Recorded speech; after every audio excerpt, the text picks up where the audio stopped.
Hey guys, and welcome back to this channel. In this video, I'll be showing you guys how you can get the accessory adjustment feature on Dress To Impress.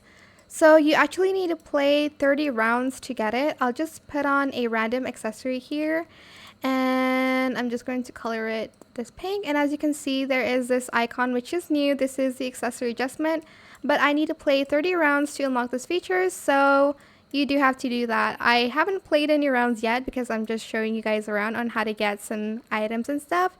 But that is how you can get the accessory adjustment